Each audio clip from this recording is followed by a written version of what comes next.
বারোয়ারি পুজো থিমের পুজোর পাশাপাশি কলকাতা শহরে আরও এক রকমের পুজো হয়, যেটি হলো বনেদি বাড়ির সাবেকি দুর্গাপুজো। বনেদি বাড়ি মানেই থামওয়ালা ঠাকুর দালান, কড়ি বর্গার ছাদ, সিলিংয়ে ঝলমলে ঝাড়বাতি, যার সঙ্গে জড়িয়ে রয়েছে ঐতিহ্য, পরম্পরা এবং ইতিহাস। এইসব বাড়ির পুজো অনেক পুরনো, কোনোটা বা 100 বছর, কোনোটা বা 150 বছর, কোনোটা বা 200 বছরের। কলকাতা শহরের দুর্গাপুজোর ঐতিহ্য, পরম্পরা সবকিছু জানতে গেলে এই পুজোগুলো কিন্তু অবশ্যই দেখতে হবে। আজ তাই আপনাদের বন্ধু শর্মিষ্ঠা আমি চলে এসেছি কলকাতা শহরেরই বেশ কিছু বনেদি বাড়ির পুজো নিয়ে। আজ আমি আপনাদের এমন কিছু বনেদি বাড়ির পুজো দেখাবো যেগুলো মেট্রো স্টেশন থেকে একদমই কাছে এবং পায়ে হাঁটা দূরত্বে। চলুন তাহলে কিভাবে যাবেন, কোথায় এই পুজো, সবটাই জেনে নেওয়া যাক আমার এই ভিডিওর মাধ্যমে। আপনারা যারা এই পুজোতে বনেদি বাড়ির পূজা পরিক্রমা করতে চান তারা অবশ্যই আমার সম্পূর্ণ ভিডিওটা দেখুন। তার আগে আমার চ্যানেলটা যারা এখনো সাবস্ক্রাইব করেনি, সাবস্ক্রাইব করে নিয়ে আমাদের পাশে থাকবেন। সকলকে শুভ শারদিয়ার শুভেচ্ছা জানিয়ে শুরু করছি আমার আজকের নিবেদন।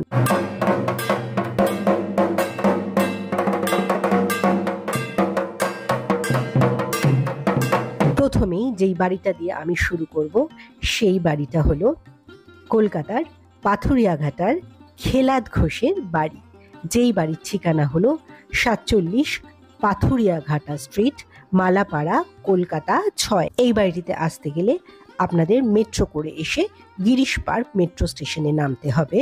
সেখান থেকে 1 নম্বর গেট দিয়ে বেরিয়ে পায়ে হাঁটা দূরত্বেই চলে আসুন এই বাড়িটিতে। সামনেই রয়েছে সিংহদ্বার। এই সিংহদ্বার দিয়েই আমরা প্রবেশ করব বাবু খেলাদ চন্দ্র ঘোষের বাড়িতে।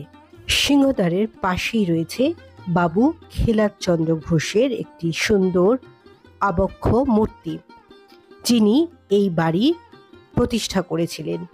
সিংহদ্বার দিয়ে প্রবেশ করে ফটক পেরিয়েই বাড়িটির ভেতরে ঢুকলেই চোখ কিন্তু ধাঁধিয়ে যাবে। অপূর্ব সুন্দর ঠাকুর দালান ঘিরে এই বাড়িটি। প্রতিটি থাম লাগোয়া শ্বেত পাথরের মূর্তি বলে দেয় এ বাড়ির সোনালী অধ্যায়ের কথা।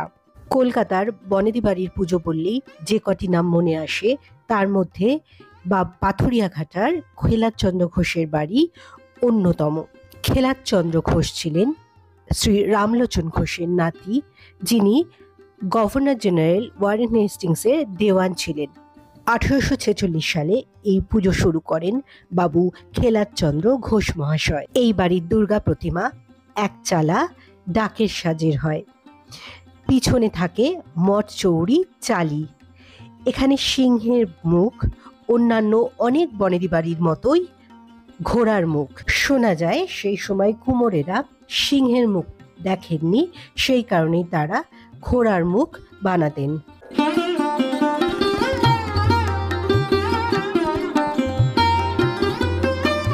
এবার আমরা দেখে নেব এই বাড়ির অপূর্ব সুন্দর ঠাকুর দালানটি। এই বাড়ির পুজোতে অনেক বিশিষ্ট জনেরা এসেছিলেন, যেমন ঠাকুর শ্রীরামকৃষ্ণদেব, ডক্টর সর্বপল্লী রাধাকৃষ্ণন, গান্ধীজি প্রমুখ। এই বাড়ির পুজোর বিসর্জনও দেখার মতো। এখানে বিসর্জনের সময় সিঁদুর খেলার পর প্রতিমাকে কনকাঞ্জলি দেওয়া হয়। আগে প্রথা ছিল 7 বার বন্দুক দেগে প্রতিমাকে ঘাটের দিকে নিয়ে যাওয়ার, এখন অবশ্য সেসব অতীত। বর্তমানে গঙ্গায় নিয়ে গিয়ে 2টি নৌকায় প্রতিমাকে বসিয়ে 7 বার ঘোরানোর পর বিসর্জন হয়ে থাকে। বর্তমানে এই বাড়িটি হেরিটেজ বিল্ডিং হিসেবে স্বীকৃত। সারা বছর এই বাড়িটি সকলের জন্য বন্ধ থাকলেও দুর্গাপুজোর সময় এই বাড়িটি সকলের জন্য উন্মুক্ত করে দেওয়া হয়। পাথুরিয়াঘাটা খেলাদ চন্দ্র ঘোষের বাড়ির পর এবার আমরা দেখে নেব জোড়াসাঁকো দা বাড়ি। এই বাড়িটিও কিন্তু গিরিশ পার্ক মেট্রো স্টেশন থেকেই আপনাদের আসতে হবে পায়ে হাঁটা দূরত্বে। একদম খেলাদ চন্দ্র ঘোষের বাড়ি দেখে আপনারা চলে আসুন পায়ে হেঁটে এই বাড়ির পুজোটিতে। এই বাড়ির পুজোটি নরসিংহ দা বাড়ির পুজো বা বন্দুক বাড়ির পুজো নামেও পরিচিত। পুজোটি 1859 সালে শুরু করেন নরসিংহ দা মহাশয়। এই পরিবার পরিচিত ছিল বন্দুক তৈরি করা এবং বন্দুক ব্যবসার কারণে। এই পুজোর প্রধান আকর্ষণ হলো সন্ধি পুজো বা আরতির সময় কামানের ব্যবহার। ঠাকুর দালানের সব জায়গায় রয়েছে বন্দুক পিস্তলের ছবি। এই পুজোর আরো একটি বিশেষত্ব হলো দশমীতে প্রতিমা বিসর্জনের আগে দেবীকে গান স্যালুট দেওয়া হয়। এখানে মাকে কন্যা রূপে পুজো করা হয়ে থাকে। বাড়িটা একবার চট করে আপনাদের ঘুরিয়ে দেখিয়ে দেব। আপনারা আমার সঙ্গে দেখছেন কলকাতার বেশ কিছু বনেদি বাড়ির পুজো।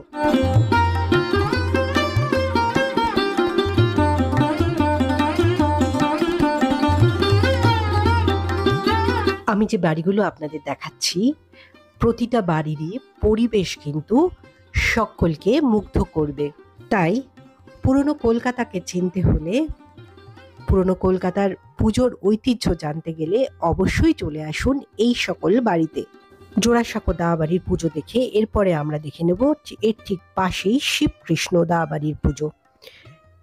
একদম পাশের গলি দিয়ে যদি ঢুকে যান তাহলেই এই বাড়িটিতে আপনারা পৌঁছে যেতে পারবেন। প্রবেশ করলাম শিবকৃষ্ণ দাবাড়িতে।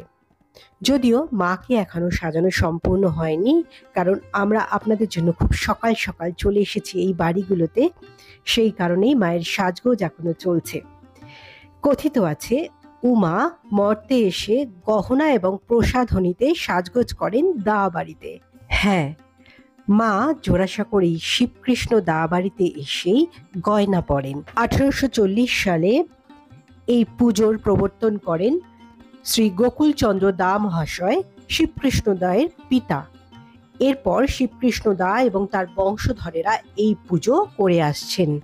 এই বছর এই পুজোর 186তম বর্ষ। দেখে নেব এবার মাকে। যেহেতু এখানে এসে মা গয়না পরেন এরকমই কথিত আছে, সেটা কিন্তু আমরা নিজের চোখে দেখতে পাচ্ছি। মা কত গয়না পরেছেন, সরস্বতী লক্ষ্মী সকলে কত গয়না পরেছেন। অপূর্ব সুন্দর লাগছে এখানে মাকে। এই গয়নাগুলো পরে যেন রূপ আরো খুলে গেছে। বনেদি বাড়ির রীতি অনুযায়ী এখানেও কিন্তু মা এক চালার। জোড়াসাঁকো দাবাড়ির পুজো দেখে ঠিক উল্টো দিকের গলি দিয়ে খানিকটা হেঁটে আসলেই পাবো এই পুজোটি বলরাম দে স্ট্রিটের দত্ত বাড়ির পুজো। এই বাড়ির পুজো কিন্তু অনেক পুরনো। দেখে নেওয়া যাক এবার এই বাড়ির পুজোটি। এই বাড়ির ঠিকানা হলো 159 বলরাম দে স্ট্রিট। এখানকার nearest metro station Girish park. 1882 সালে সেই সময়কার বিশিষ্ট ব্যক্তি শ্রী শ্যামল ধন দত্ত মহাশয় এই পুজো শুরু করেন। সপ্তমী, অষ্টমী এবং নবমীর দিন, এই 3 দিনই এখানে কুমারী পুজো হয়ে থাকে। বাড়িতে ঢুকেই সামনে রয়েছে অপূর্ব সুন্দর একটা আলপনা। তারপরে সিঁড়ি দিয়ে উঠে গেলেই মা বসে আছেন। দেখে নেব এই বাড়ির মাকে। এক চালায় এখানে মা ডাকের সাথে সজ্জিতা, সঙ্গে সিংহের মুখটাও দেখে নেব। একদম ঘোড়ার মুখ রয়েছে এখানেও। কিন্তু অনেক বনেদি বাড়িতেই এটা দেখা যায় যে সিংহের মুখ, ঘোড়ার মুখ। এই বাড়িও তার ব্যতিক্রম নয়। দশমীর দিন এই বাড়িতে খিচুড়ি ভোগ বিতরণ করে দরিদ্র নারায়ণ সেবা করা হয়ে থাকে। দাবাড়ির পুজো দেখে মিনিট 5-এর হাঁটা পথে পৌঁছে যাওয়া যায় এই পুজোটিতে, যেটি রামদুলাল নিবাস অর্থাৎ ছাতুবাবু লাটুবাবুর পুজোয়। এই বাড়ির পুজোটিও কিন্তু অনেক পুরনো পুজো। দেখে নেব এই বাড়ির পুজোটিও। বাড়িটির ঠিকানা হলো রামদুলাল নিবাস, 67E Beadon street, Kolkata 6। Nearest metro station Girish park. Beadon street post অফিসের একদম কাছেই হলো এই বাড়িটি। এই পুজোটি প্রথম শুরু করেন রামদুলাল দেব মহাশয় 1770 সালে। উনি ছিলেন কলকাতার খুব প্রতিষ্ঠিত একজন ব্যবসায়ী। রামদুলাল দের মৃত্যুর পর তার 2 পুত্র আশুতোষ দেব ওরফে ছাতুবাবু এবং প্রমথনাথ দেব ওরফে লাটুবাবু, এবং তাদেরও মৃত্যুর পর তাদের পৌত্র অনাথনাথ দেব এই পুজোর ঐতিহ্য রক্ষা করেন। বর্তমানে এই পুজোটি অনাথনাথ দেব ট্রাস্টের অধীনে।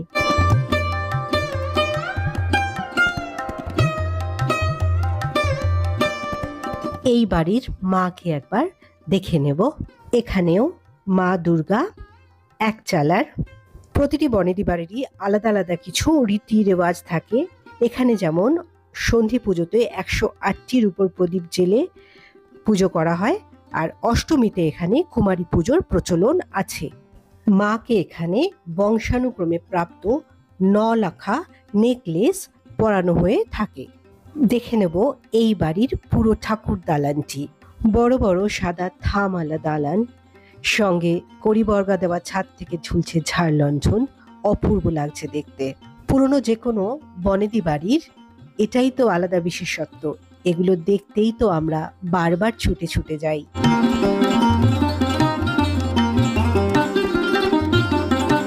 ছাতুবাবু লাটুবাবুর বাড়ি দেখে আমরা চলে এলাম বদনচন্দ্র রায় বাড়ির পুজো। এই বাড়ির ঠিকানা হলো 2A গোপালচন্দ্র লেন, কবিরাজ road, nearest metro station, central. এখন যে বাড়িটি আপনারা দেখছেন, এই বাড়িটি বনেদিয়ানা আভিজাত্যের সঙ্গে সঙ্গে বাড়ির জৌলুসটাও ভীষণ সুন্দরভাবে ধরে রেখেছে। বাড়িটিতে ঢুকলেই চোখ জুড়িয়ে যাবে, এত সুন্দর এই বাড়িটি। মাকে দেখার আগে তাই আমি এই বাড়িটি একটু সুন্দর করে ঘুরে দেখে নিচ্ছি।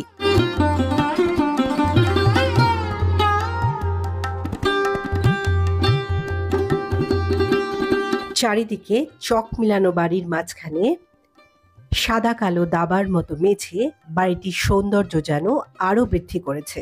বনেদি বাড়ির পুজো পরিক্রমা যারা এই পুজোতে করতে চাইছেন, আমি বলবো এই বাড়িটি কেউ মিস করবেন না। অপূর্ব সুন্দর এই বাড়িটি। 1869 সালে শ্রী বদনচন্দ্র রায় মহাশয় এই দুর্গাপূজা শুরু করেছিলেন। বদনচন্দ্র রায় মহাশয় ছিলেন সুবর্ণ বণিক। রয় উপাধি উনি পরবর্তীতে পেয়েছিলেন। যে বছর দক্ষিণেশ্বর কালী মন্দির প্রতিষ্ঠা হয়েছিল, সেই বছরই অর্থাৎ 1855 সালে এই বাড়িটি তৈরি হয়েছিল। এই বাড়িটি সেই সময় তৈরি করেছিল ম্যাকিন্টোশ অ্যান্ড বার্ন কোম্পানি। এই বাড়িটি কলুটোলার রায়বাড়ি নামেও অনেকের কাছে পরিচিত। মেট্রো করে এলে সেন্ট্রাল স্টেশনে নেমে 5 নম্বর গেট দিয়ে বেরিয়ে আপনাদেরকে আসতে হবে এই বাড়িটিতে। দেখে নেব এবার এই বাড়ির অপূর্ব সুন্দর ঠাকুর দালানটি। কড়িবর্গা দেওয়া ছাদ থেকে ঝুলছে বড় বড় ঝাড়বাতি। মায়ের মূর্তিও অপূর্ব সুন্দর। ডাকের সাজে স্নিগ্ধ মূর্তিতে মা এখানে বিরাজমান। ভীষণ সুন্দর লাগছে মাতৃমূর্তি। একচালা মাতৃমূর্তি আমরা দেখতে পাচ্ছি। বাড়িটির সৌন্দর্য এবং জৌলুসের সাথে সাথে মাও যেন তার স্নিগ্ধতা নিয়ে এখানে বসে আছেন। কলকাতার বেশ কিছু বিখ্যাত বনেদি বাড়ির পুজো নিয়ে এই ছিল আমার আজকের নিবেদন। আমার এই প্রচেষ্টা আপনাদের যদি ভালো লেগে থাকে তাহলে অবশ্যই শেয়ার করতে ভুলবেন না। কমেন্ট করে জানাবেন কেমন লাগলো, আর আমার চ্যানেলে নতুন হয়ে থাকলে চ্যানেলটা সাবস্ক্রাইব করে নেবেন। সকলকে আবার শুভ শারদীয়ার শুভেচ্ছা জানিয়ে শেষ করছি আমার আজকের নিবেদন।